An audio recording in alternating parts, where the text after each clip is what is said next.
Intel's antitrust and patent settlement with Advanced Micro Devices is good news for AMD, which now finds itself $1.25 billion richer, but it is less clear what it does for the general public. Intel has been accused of stifling competition and driving up prices through a wide array of anti-competitive practices, which may or may not continue now that Intel has agreed to write a large check. Government agencies that have sued Intel or are considering it should not back away. AMD's suit against Intel, which has been in the works for years, was supposed to be a major antitrust showdown.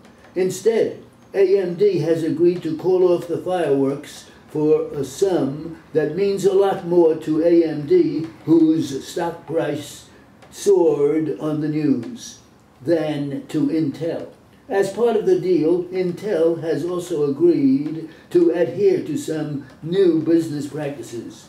Intel is the big gorilla of the microchip industry. 4 out of 5 PCs in the world use its chips, which gives it an enormous amount of market clout that can be misused.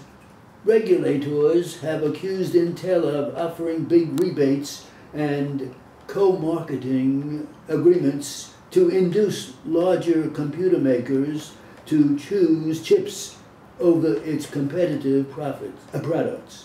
Intel's behavior has drawn censure not just in the United States, but internationally. In May, the European Union leveled a $1.45 billion fine on Intel for using illegal anti-competitive practices. The European Union's competition commissioner ordered Intel to change how it does business, including not offering rebates conditioned on the purchaser buying less of a competitor's products or not buying them at all. Intel is appealing the European Union ruling. This month, Attorney General Andrew Cuomo of New York filed a sweeping antitrust lawsuit against Intel, focusing in part on Intel's payments to PC makers that are allegedly tied to the company's continuing to use Intel products. In announcing the suit, Mr. Cuomo charged Intel with using illegal threats, coercion, fines, and bullying to preserve its stranglehold on the market. Based on what is known so far about the AMD settlement, there is no reason for Mr. Cuomo to let up in that lawsuit. The Federal Trade Commission has also been considering opening formal proceedings against Intel. Like Mr. Cuomo's lawsuit, the focus of the FTC investigation should be on what impact Intel's actions have on consumers. Intel and its smaller rival AMD may well have reached an agreement that is good for both companies, but that does little for computer buyers. Antitrust law can seem like an abstraction, but in the case of computer chips, the impact on ordinary Americans is very real. Chips are a significant part of the cost of new desktop and laptop computers, and the quality of those chips has a big effect on computer performance.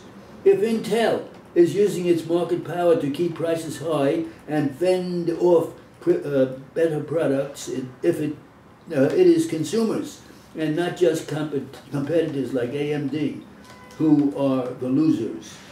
Education Secretary Arne Duncan has been widely held in high regard since he was appointed in January. But no honeymoon lasts forever.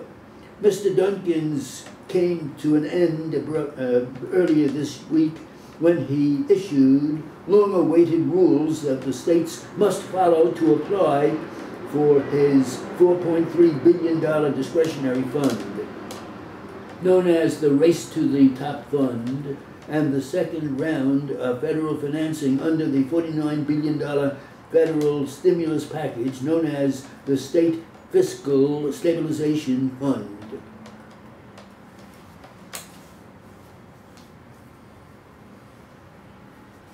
That's it.